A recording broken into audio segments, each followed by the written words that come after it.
All right, this is the Meat Sweats streamer that we sell here at Red's.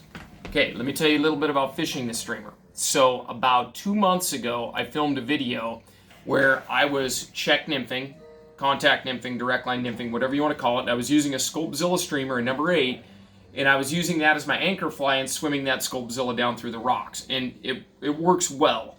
I had 3 different people point this out to me, and they said, Joe, with that articulated streamer and the hook that far in the back end on that Sculpzilla, you're going to miss a lot of strikes. And I started paying attention, and I was missing a lot of strikes. Some of them I knew I was missing, and some of them I was passing off on the bottom, but I really started to watch for those missed strikes. And what happens is those fish were tackling that cone head in the front as it was swimming towards them, like this. So if that fly is coming at the fish, and they tackle it, and they hit it with the cone head up front, the hook was still out here, and I was missing a lot of trout. 3 different people told me that. In fact, one of my friends sent me this fly, okay? And I'm going to hold it upside down, or at least it looks upside down, to show you how that thing rides in the water. Now, the Meat Sweats is a really unique streamer, because that diamond, kind of that diamond lace stuff right there, that is actually full of lead. And so that streamer has to ride with its belly down, hook up. And so the illusion is that Sculpin have white bellies like this, but it's always going to ride hook up like so. The eyes don't carry nearly as much weight. They just add a lifelike effect. The next thing is the Jighead style hook. When there is tippet attached to that, and that tippet is being led with a slight up tension and downstream, that is going to ride hook up for sure. And when I make contact with the bottom, I could just give it the tiniest lift, and that fly is going to levitate right off the bottom like so. Third thing is that short shank hook right there.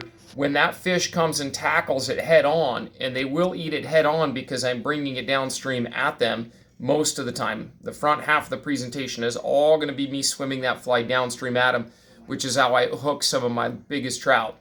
Is that short shank hook, the second they bite that, they're going to be hooked up. So I switched up to running this Meat Sweat streamer, and that's the number 8 in olive right there. That is my favorite size and color in this pattern. And as soon as I switched up and started running that Meat Sweats fly, I started having a lot more success. So this video is somewhat of a correction. If you're using that Sculpzilla, consider using the Meat Sweats. I'm doing better with it and hooking more fish. There's a link to the fly in the video description below, but I've been having great success. And they do sell it in some larger sizes like the 4 as well. When it comes to casting and stripping streamers, the number 4 is great. When it comes to dead sticking this thing, which when I say dead sticking, what I'm talking about is throwing that fly upstream, lifting it up to clean it up, and then dropping that fly in, and then giving it a fairly aggressive lead in swimming that downstream with no indicator or anything. Just a direct line fishing, and you can do it with or without a check style rod and a sighter. You can just do it with your standard 9-foot 5 weight. But the Meat Sweats, fantastic fly. Check it out in the link.